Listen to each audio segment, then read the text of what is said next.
Hello and welcome to Patrick's Book Review channel. Today I'm here to talk about Stephen King's The Stand. But before we get into that, I have a few kind of housekeeping items that I would like to talk about first. Firstly, this is my first ever YouTube video, so I'll apologize in advance if it looks like crap or sounds bad. I don't have my daughter here who would be able to greatly assist me with this. I'm not using a microphone. The windows are open so you can probably hear sounds coming in from the outdoors, but it's a beautiful day. Well, I don't know if this is a good or bad omen, but a giant centipede was just walking across my floor, and I live in Thailand in the tropics where centipedes are actually quite nasty, quite dangerous, and I had to pause the video to go kill it. But I guess better to see it than have it hidden in my bed where it could bite me. Anyway, I'm starting this video because I'm kind of making a little change in my reading habits. I've been reading kind of a lot of nonfiction and classics and older books, things like that. And I was kind of looking to get into some kind of more modern fiction, maybe a little lighter reading. And so I started with Stephen King, who's someone I've never read before. This is my first Stephen King book. And the reason I never read him is I'm not a horror fan. I don't like horror movies. I haven't read horror books. But I'd seen some other booktubers talking about Stephen King, and some of the books sounded pretty cool, so I was like, I'll give those a chance. And with The Stand, it being kind of a post-apocalyptic kind of tale, it kind of sounded really interesting to me, so that's why I started with The Stand. So let's just jump right into The Stand. I'll try to keep this kind of spoiler-free. There may be a little bit of spoiler in it, but I don't think I'll say anything that would affect your reading of The Stand if you haven't already read it. But anyway, The Stand is a book originally written in 1978 by Stephen King, and his publishers made him cut quite a bit of the book. So I think it's like a 12 or 1300 page book. It was cut down to maybe 700 pages, something like that. And then he was able to re-release the book in 1990, the uncut version. And I think he also probably added some things in there, because I noticed there's a lot of pop culture references that are kind of like 1980s things that I'm pretty sure wouldn't have existed in 1978. So I like that aspect of it. It does make it feel more like 1990, which is when the book is actually supposed to take place. And the premise of this book is, it's really awesome. There's a super flu that kills or takes out about 99% of the population of America, and it's spread throughout the world, but The Stand is focusing on America only. And so King brings us into the havoc that the flu is creating throughout America through several different characters spread throughout the US. And that's kind of a great way to introduce the characters and what was going on at that time. And I would say about the first third of the book is primarily dealing with the flu, how it's affecting Americans, just what people are doing. I mean, if you imagine 99% of the population dying, there's going to be a lot of problems, a lot of drama, and so it's focusing on that. And all of the characters in the book are being drawn in one of two directions. Basically, they're being drawn to good or to evil. And so the good character in this book is called Mother Abigail, and she's a black woman who lives on a farm in Nebraska. And she is appearing to people in their dreams, and she's basically telling them to come to Nebraska. And when people dream about her, they get a feeling like, oh, okay, this is right, this is who I should go see. And then the antagonist of this story is a man, or a supernatural being, more accurately, called Randall Flagg, or his name changes, but it's basically, it always has the initials RF he's a purely evil character. Perhaps he's the Antichrist in some form. And so he's here, and he's also appearing in people's dreams. Both characters that are attracted to the good and to the bad. So like the good characters, he's kind of haunting more or less. And the bad characters, he's kind of convincing to come out to Las Vegas, which is where he's located, very appropriate, Sin City. And so he's drawing everyone that way. And so that's kind of like mainly what happens in the book. So originally in the first third, it's kind of like the flu and everything that's happening, and it's King's way of really introducing us to the characters, which he does a really good job of. There's a lot of good backstories in there as well. And then the characters are starting to journey towards good or evil.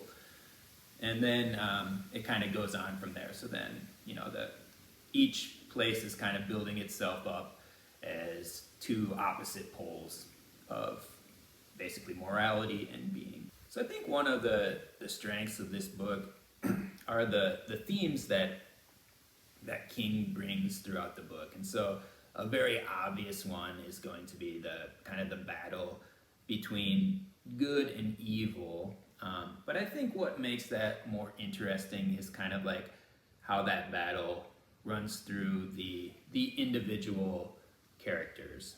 And so, there's going to be characters that are driven to the good and the bad. But kind of within those characters, you see a struggle. Some who go to the good side maybe aren't 100% good, and some who go to the bad side, you can kind of see like, oh, maybe they're not so bad. So generally speaking, that kind of battle in the heart between good and evil is a great part in this book. With some of the characters too, there's kind of a question of how much free will they have to choose good or evil. I think generally speaking, they do have that free will, but there's certain characters that have just been kind of so influenced by the circumstances of their life. You can kind of question like how much of that is under their control to fix, or is it fair? And that's kind of one of the cool parts. You do see this in a few characters. Kind of like one of the characters that I actually kind of find unconvincing is Nadine Cross. And so she's a character that like initially she's kind of heading to the good side. She's with the good side, and there's a character, Larry Underwood, who's another character who I'll talk about in a moment, who's kind of got that battle between right and wrong, good and evil a little bit in him, in himself, in his personal life.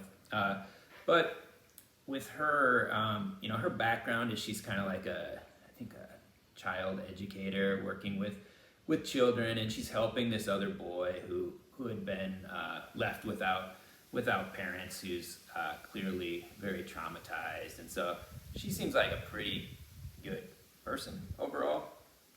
But in the past, she's kind of been hurt by, she's had a couple opportunities with like a man in her life, and she's turned those down because she's always felt in her heart there was someone else calling her, like she's got some final man. And of course, that's going to be Randall Flagg, the bad guy in this story, the evil one. But the part I found kind of unconvincing with her is she's got a chance to choose like maybe someone better, and logically, rationally, she knows that's kind of the right choice, but she's got this idea like, I have to go to Randall Flagg. And to me, it was just kind of like, why really? Like, there's nothing else that seemed terribly evil about her. So I don't know, it seemed kind of like maybe she didn't have that chance. And she does have a lot of moments where she's kind of questioning whether to go to him, and I didn't really find convincing like, why would she actually go to him?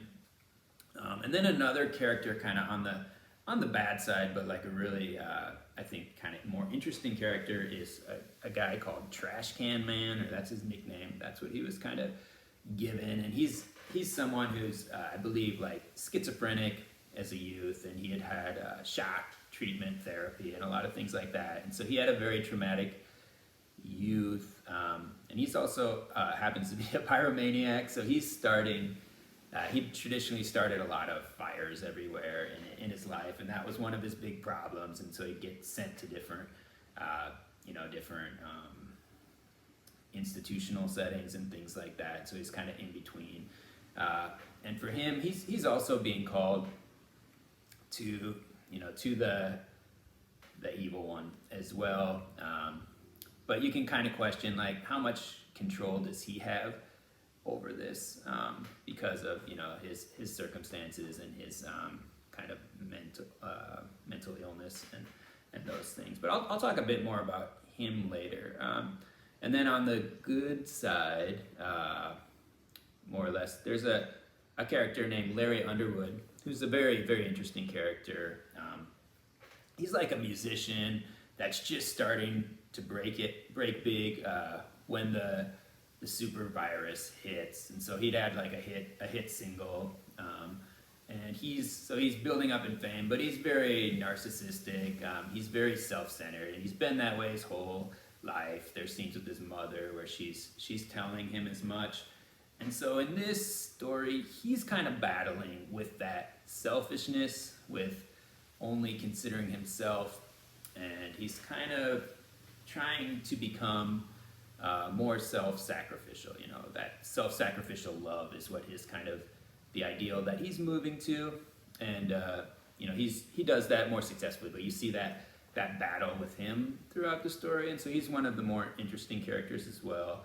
And finally, with the kind of good versus evil running through the individual characters, there's a character named Harold, and he's paired up with another character named Franny. Early in the story, they're both from Maine, and they're the only two survivors in their town. And Franny's kind of like a college student that got pregnant, and so she's dealing with that as the flu hits. And Harold is kind of like a high school student who's very unpopular, kind of the nerdy fat kid who aspires to be a writer. And so he's dealt with a lot of things too. Not being popular. He does have like a popular older sister. His parents don't like him, or they don't seem to care about him too much. His mom's kind of indifferent, and I think his father.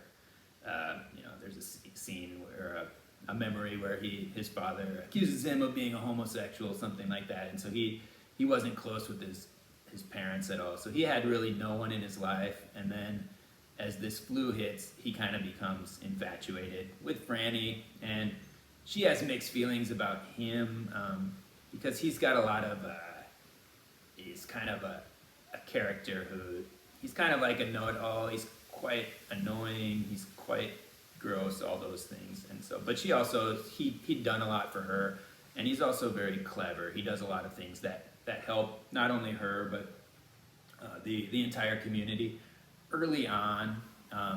However, in his heart, he always holds on to this resentment. So he has resentment towards Franny for her kind of falling in love with another man, another main character in the story, possibly my favorite character, Stu Redman, I believe. And he's kind of a guy from East Texas. He's kind of a bit older than her. He might be around my age, maybe in his 40s. And so she kind of becomes attracted to him later. And originally he kind of tells Harold, "Hey, I'm not gonna do anything with her." But then they do become a couple. And so Harold holds that resentment, and he, as the town forms, he's always kind of battling. He's got this resentment towards really pretty much everyone, and he's being, of course, visited in his dreams by Randall Flagg as well, and so he's being drawn towards Randall Flagg, but he's also got these moments of, like, you might say, grace come in, where he realizes, like, Flagg's really just taking advantage of him, and he does do some, like, pretty clever things to help the town out. And so he's like, oh, maybe I could do this, and so he's kind of got that conflict going through him as well. So I thought he was a very interesting character. And then to move on to like another theme I saw, kind of in a way, like The Stand sort of feels like Stephen King's Lord of the Rings, his version of like Lord of the Rings, and I mean that as loosely as possible. This book it's not all that much like Lord of the Rings. It obviously takes place in a modern setting, and it's not strictly fantasy, of course, but there were like some general similarities. The obvious one is the battle between good and evil, and kind of a similar antagonist with the evil side. But also kind of the things I found interesting with that. One of them was just like the journey, and honestly, like those were some of my favorite parts of The Stand. Was just the parts where like maybe not a lot was happening, but they're just kind of like on the road, because there's a lot of like foot travel in this book, and I love that stuff. Like I love that in the Lord of the Rings too. I just like how they're walking all day. You don't know quite what's coming next. They're camping out at night under the stars. There's a lot of that in The Stand, and I really love that. Like as a younger man, I really loved doing a lot of backpacking and things like that. And it kind of reminded me of that, of having that excitement of waking up and not knowing what's coming next, and also the camaraderie of having like a group, a small group with you. That closeness that develops when you're out in nature. And of course it's going to be greater in this situation because they're dealing with a major existential problem here, and so I like that part a lot. And in this, early on, as I said, they're kind of dealing with the super flu, but then in the aftermaths of it, everyone's journeying. So they're either journeying towards Nebraska for the good, or towards Las Vegas for the evil. But then even later in the book, there's some crossing, between Las Vegas and Nebraska, and I really like those parts too. Not Nebraska, I'm sorry. They move on to Colorado after Nebraska. Everyone ends up moving in Colorado, and their base is actually in Boulder, Colorado. So originally, some of the people come to Nebraska to meet with Mother Abigail, and then they all start moving towards Colorado. And that's not really a spoiler at all. It's just something that happens. And so, yeah, for me though, just that traveling, the journeying around, I really like that, and it really reminded me of Lord of the Rings. That's the only other book where I've seen that much of the foot travel and the kind of the camping and that kind of stuff. So I really loved that. And then finally, with the comparison to Lord of the Rings, well, before I say that, there are actual references to Lord of the Rings in The Stand. I think I remember two of them. One of them, this Randall Flagg character, he appears as a man, but he's clearly supernatural. He has some powers. He can like levitate. He doesn't have handprints. His hands or his palms are just free of any markings. And he can also kind of like shift into different animals. Like he can kind of put himself in positions. But there's also a red eye aspect, of course, which would remind you of the Eye of Sauron from Lord of the Rings. And there twice that's referenced. I think one, like, King just generally references it. And then a character actually says, like, he could feel this red eye watching him, like the Eye of Sauron. He literally said that. So it's kind of King's way of paying homage, I think, to the Lord of the Rings. I'm not saying he's stealing from Lord of the Rings at all. And this is a very different book, but those parts reminded me of it. Excuse me. And then one other thing that kind of reminded me of Lord of the Rings was just, if you remember Gollum, and again, not a spoiler alert, but I don't want to make a spoiler. So Gollum is to him, he kind of reminded me of Trash Can Man, because they're both kind of like these somewhat repulsive characters who you kind of feel bad for, and they kind of have their moments. Like they're kind of bad guys that you sort of like, but then also kind of like both of these, Trash Can Man and Gollum, they're serving evil without really, I think, actively wanting to serve the evil. They're being used by the evil. And then finally, both of them kind of do something unintentionally, like they serve good without intending to. And so both of them kind of like through the grace of a higher power, whatever it might be in the stories, both of them end up actually kind of like serving the good unintentionally. And so that kind of reminded me of Lord of the Rings as well. Wha-bam! Future Patrick coming at you. I took a shower, as you might have noticed, and I realized that I forgot to talk about my favorite character in the whole book, Tom Cullens. Tom Cullens is a maybe 20-something-year-old adult with intellectual and developmental disabilities who is alone in a town when he is found by Nick Andros, who I may have mentioned in this video already. And, you know, Tom finally figures out that Nick is deaf and mute, and they're able to, Nick kind of takes him under his wing and gets him to Boulder. And generally speaking, you know, Tom has a lot of characteristics that are very childish. He likes to play with toys and things like that, but he's, you know, a very sweet character, and I have a soft spot because I've worked with adults with intellectual and developmental disabilities in my life. But also, he's a really cool character. He's a very important character in this book, and he has a special ability. He can kind of go into hypnosis, and when he goes into hypnosis, he can very clearly articulate things that are going to happen, and he can be given information in that state too, for him, further directives for him to embark on in the future.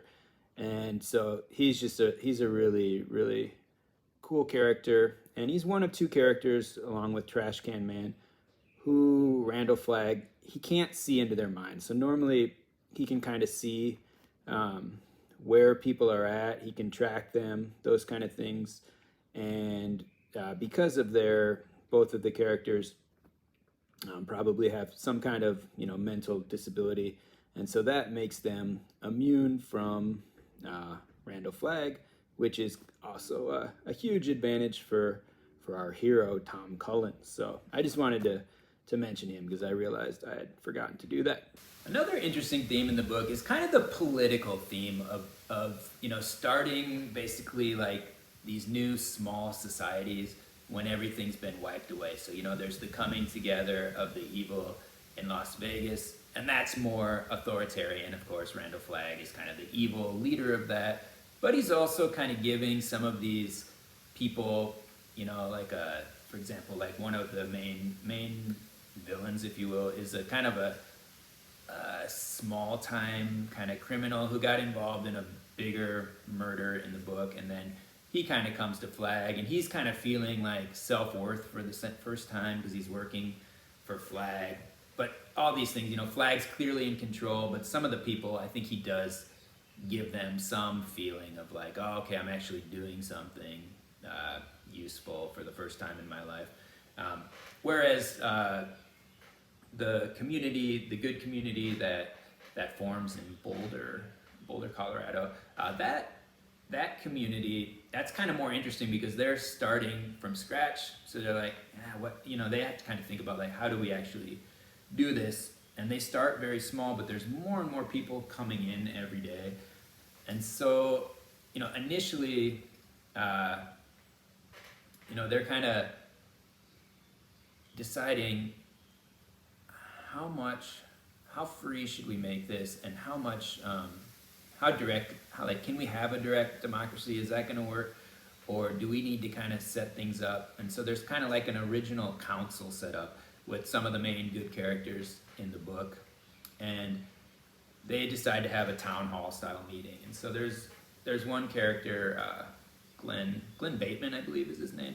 And he's kind of, you know, he's a sociologist by profession, and he kind of knows his history and stuff. So he's kind of trying to they do decide to adopt like the U.S. Constitution, things like that. But originally they have this meeting, and they're kind of like placing certain elements because they're like, we can't just kind of go like 100% direct democracy with this because we don't know what the crowd will do, right? The crowd is always unpredictable, and so they've got a lot of steam and momentum going this way. So they're kind of like setting it up so they'll be in charge at first, but with good intentions. Like that's kind of they did it out of necessity, but the people in the town have a lot of freedom, and so they're kind of building up to a more normal democracy, I guess. But it starts out as a very small town, and they're kind of putting committees in place, doing those kind of different things. So that aspect of the novel was also interesting. It's kind of fun to imagine, like, oh, what would that be like?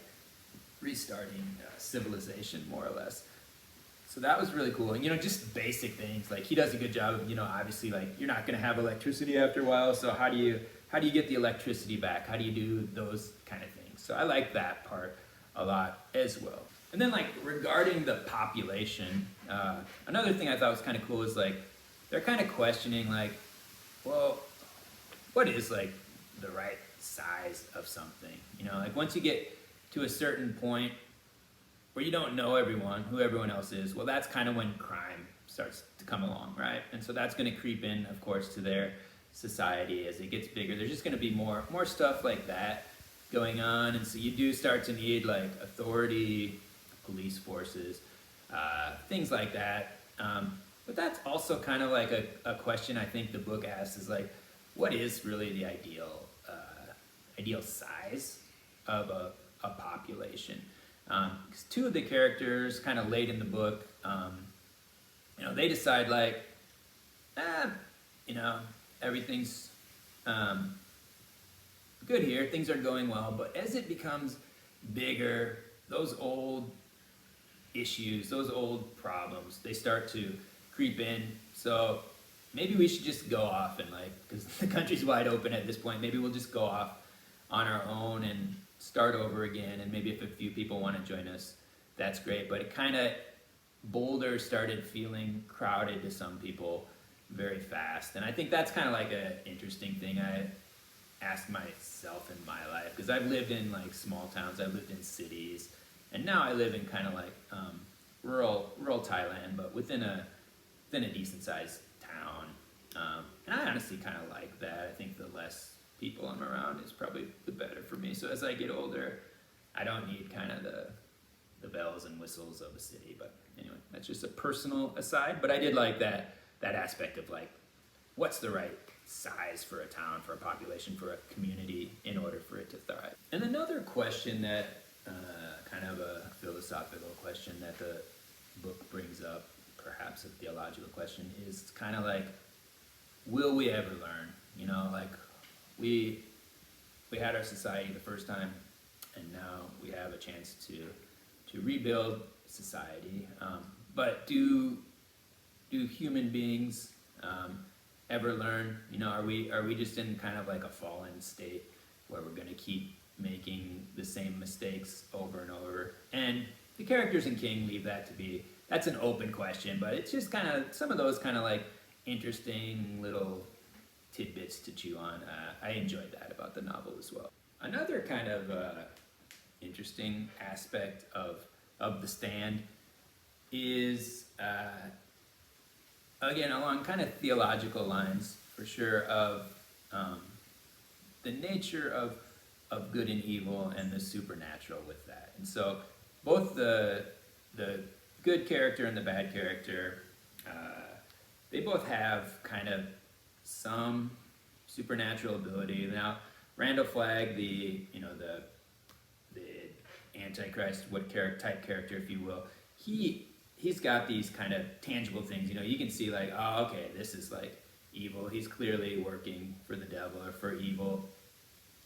Whereas Mother Abigail, she's a little bit more ambiguous, I would say, in the book, because she's a fervent Christian, so she's a believer in God, and many of these things she believes God's talking to her and God's directing her. And of course, she's appearing in people's dreams as well as Randall Flagg. So something, obviously, people can see, like, yeah, there's something super normal here, right? Like, that's not normal to be able to appear in people's dreams. But she's also she doesn't have a lot of, like, powers or special abilities. She's just kind of like pulling them together, and then she kind of like pulls herself away. Actually, like she's not directing them exactly. She's like prophet from God. That's what she believes she is.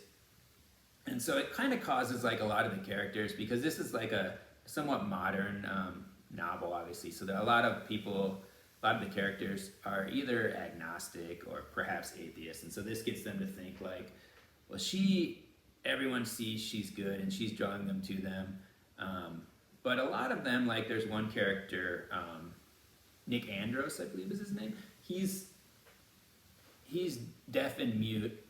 And he's kind of an interesting character. He makes it all the way there, and he's a really important, like one of the important good guys, one of the main protagonists, and he's very close with Mother Abigail, but he still won't kind of accept that God exists. So she's kind of telling him like, hey, someday you'll believe, and so there's kind of that aspect where people are seeing like these incredible things happening, but they still don't have faith in God per se. They might have more faith in Mother Abigail, but they're not really sure where her goodness or her power to appear in their dreams is coming from. So that kind of I don't want to call it tension, but just kind of that ambiguity. It's kind of cool to think about, kind of interesting. I mean, we all have our own opinions like that, but it is kind of interesting to think like it seems fairly obvious that God would have a hand in this, and people are still very hesitant to believe in that, which I think is probably pretty realistic if something like that really were to happen. So overall, I thought like The Stand was obviously a really strong book. There's so much to think about, and Stephen King's characters are really good. Like they do really each have a distinct voice. They're not two-dimensional characters. They're very, very much become alive, and you hear their voice, and you get a lot of different points of view from different characters throughout the story, because there are a lot of main characters. There's really no one main protagonist. Like I said, there's so many different characters, and you get a good feel for really all of them. There's some minor characters that maybe you don't get to know as closely. Like one of them I talked about earlier, Nadine Cross, who I didn't enjoy as much, but the main characters are very, very well done. And so there's a lot to like about The Stand. It's a great story, great characters. Just the premise is like automatically will draw you in, I'm pretty sure, because it's so cool. But to me, it's not like a perfect book. I would say it's a very, very good book. There were just like a few things I didn't like, as I talked about with Nadine Cross. And there, to be honest, the Randall Flagg character, he was necessary. He needed to be there, and I don't want to be too like nitpicky or critical, because it was a necessary character. I just found like in some ways, just his like, how can I say it? I would think like more of an Antichrist figure would be a little bit more ambiguous as to like he wouldn't like blatantly just be evil. And there are a few points where he kind of tries to. He shifts a little bit to kind of trick people a bit, but I think like a real figure like that would probably present himself as more like the good guy who's wants you on his side because you've been cheated in life or whatever's happened, and there's a bit of that, but I just felt like overall he's kind of like a very kind of evil guy that I'm like, well, why would all these? Because a lot of the characters in Las Vegas, they actually seem pretty decent people, and they're obviously realizing like, okay, this guy's not so great after all. And so it's just like I didn't really get why so many of them were drawn to him in the first place, other than that you're in obviously like a terrible situation, and so you'd want some kind of stability, something like that. But I would have liked to see more of like a kind of him to be a little more convincing in how he got people to follow him. The only other thing I really didn't like with the story, there's a couple parts where it's this is like there's gonna be some like gruesome scenes in something like this, obviously, if the world was in this state. And of course Stephen King is also known for being a horror writer, and that didn't bother me so much. Like there's a lot of dead bodies and kind of gross stuff like that, but that's fine. But there were some kind of like sexual scenes that I didn't enjoy at all, and I didn't necessarily think they were necessary. I would definitely like skip over some of that if I was to reread it. There's one really disturbing scene with Trash Can Man, and I kind of get why it's there. Like it does show that in a way, like Randall Flagg kind of defends Trash Can Man. You can see like Randall Flagg might actually like Trash Can Man, but ultimately he is using him, taking advantage of him. But there's just a scene where this character comes along, and I won't go into too much detail about him, but it's just kind of this kind of messed up dude who ends up kind of using a gun to violate Trash Can Man. It's just a really disgusting scene. I could really have done without that, I guess, And then there's some scenes early in like Larry Underwood's life where I could have got the point probably without the details, but I won't fault him too much for that. It's just kind of a personal preference that it wouldn't be there, especially the one with Trash Can Man. I could have done without that, but I don't want to take away from this book. It is really, it's a great book. It's a lot of fun. Would I say it's profound enough to put it up there with some of the best books I've ever read, like maybe like Dostoevsky Brothers Karamazov? No, not exactly. But it does ask a lot of interesting questions. It gets you thinking a lot. And honestly, I finished the book maybe like 4 days ago, and I've just been thinking about it more and more since I finished it. And so that's what kind of got me inspired to do this video. Because like, oh, there's so many little interesting things in there, and I think I actually might like it better now, 4 days later, than I did when I finished it. And I liked it a lot when I finished it, but the more I think about it, kind of preparing for this video a little bit, the more I really liked it. It was a very, very enjoyable read, so I would recommend it to everyone, with the caveat of the kind of scene that I talked about. And I'm going to continue reading Stephen King for the time being. I'm started reading It already, and so that'll probably be my next book review. But this isn't going to be a Stephen King channel. I'll move on to other things as well. But I bought some of his books, so I'll be reading. And I did enjoy The Stand enough that I want to continue with Stephen King. And so, being near Halloween time, I'll kind of get into It next. But thank you so much for watching this video, for putting up with me. Sorry, if you made it this long. That's awesome. You're probably related to me or something. But thank you so much. And yeah, like I said, I'll have a video about It probably coming out next. And again, I apologize for the lack of technological prowess. I'm just not good with technology, and I don't have anybody to help me too much at this point. So I'm sorry if it sounds bad. If it looks bad, I don't really have a cool background. I tried to get a bookshelf in there, but we'll work on that in the future if I continue with this. So thank you so much for watching.